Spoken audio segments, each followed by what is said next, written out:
আমাদেরকে হলে থাকতে দেয়নি, ইউনিভার্সিটিতে প্রবেশ করতে দেয়নি, পরীক্ষা দিতে দেয়নি, কিন্তু আমরা কিন্তু কোনো দিন আপোষ করিনি।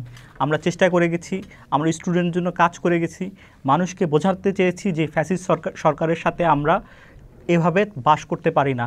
আমরা যেন হইতেছে ভয়েস রেজ করি, আমরা যেন তাদের প্রতি সহমর্মিতা না দেখাই।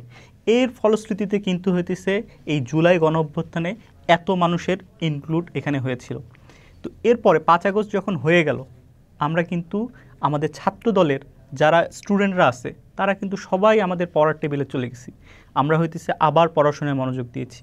আমরা কিন্তু কোনো ধরনের অসামাজিক বা অন্য কোনো কাজকর্মে বা তদবির বাণিজ্য হ্যান এগুলোর সাথে আমরা হইতেছে জড়িয়ে যাইনি।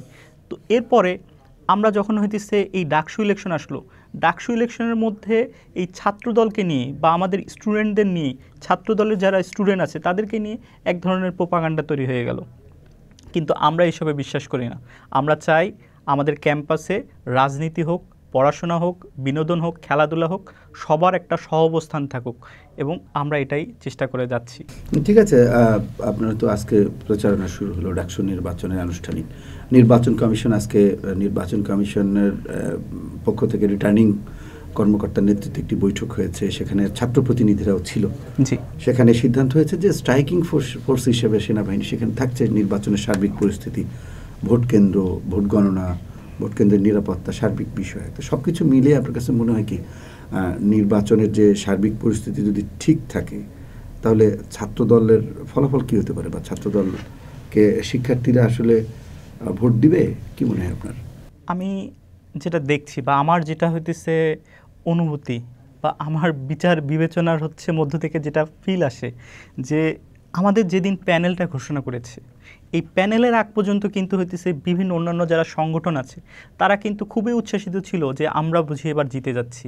ছাত্র দলের তো সব একদম অনেক সিনিয়র নেতৃবৃন্দ, তারা কিভাবে হইতেছে এই কম্পিটিশনে আসবে, তারা কিভাবে হইতেছে আমাদের সাথে হইতেছে লড়াই করবে, আমরা তো হইতেছে স্টুডেন্টদের ভোট পেয়েই জিতে যাব।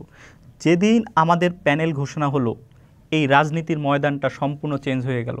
তারা হইতেছে আমাদের প্যানেলের এরকম পরিস্থিতি দেখে, আমাদের প্যানেলের শক্তিমত্তা দেখে তারা এখন হচ্ছে নিজেরাই ইলেকশন কিভাবে পেছানো যায়, ইলেকশনকে কিভাবে হইতেছে দমিয়ে রাখা যায়, বা হইতেছে আমাদের ছাত্রদলের প্যানেলকে কিভাবে প্রেশার দিয়ে দূরে রাখা যায়, এইসবই চিন্তা করছে।